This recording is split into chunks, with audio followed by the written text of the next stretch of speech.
بسم اللہ الرحمن الرحیم۔ السلام علیکم۔ دینی مسائل میں خوش آمدید کہتا ہوں۔ آج کی میری اس ویڈیو کا موضوع ہے حیض کے مسائل۔ دو بہت ہی اہم مسئلے ہیں۔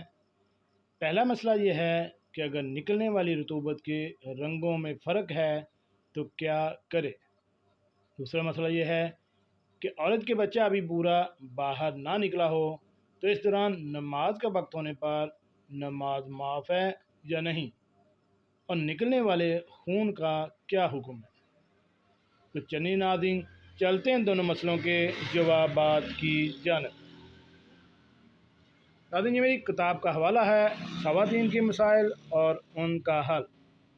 اس کے مرتب و تحقیق ہیں مولانا مفتی ثناء اللہ محمود صاحب، اور اس کا صفحہ نمبر ہے 317۔ پہلے مسئلہ کی طرف ہم بات کریں گے تو پہلا مسئلہ یہ ہے کہ بچہ پورا نہ نکلا ہو اور اس وقت جو خون ہے کیا وہ استحاضہ ہے، اور ایسے وقت میں نماز معاف ہے یا نہیں۔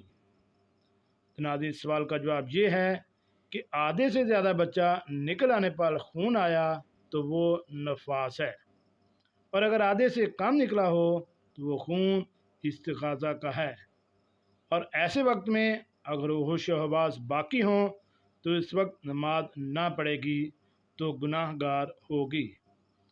ممکن نہ ہو تو اشارے سے نماز پڑھ لے مگر نماز کو قضا نہ کرے، لیکن اگر نماز پڑھنے سے بچہ کے ضائع ہونے کا اندیشہ ہو تو نماز نہ پڑھے۔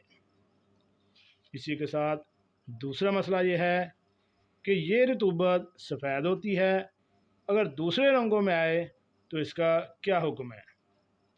ناظرین، سوال کا جواب یہ ہے کہ رطوبت سفید ہو تو مذکورہ احکامات ہیں، لیکن اگر رطوبت حیض کے دوسرے رنگوں میں ہو تو اگر ایام حیض نہ ہوں تو استحاضہ میں شمار ہوگی، لیکن اگر ایام حیض میں ہو تو حیض ہی شمار کریں گے تا وقت کہ گدی وغیرہ سفید نظر نہ آئے۔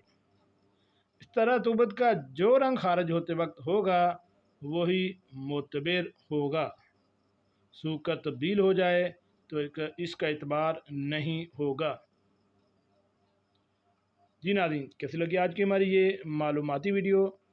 اپنا اور اپنی فیملی کا خیال رکھیے گا، اور ایسی معلوماتی ویڈیو حاصل کرنے کے لیے میرے اس چینل دینی مسائل کو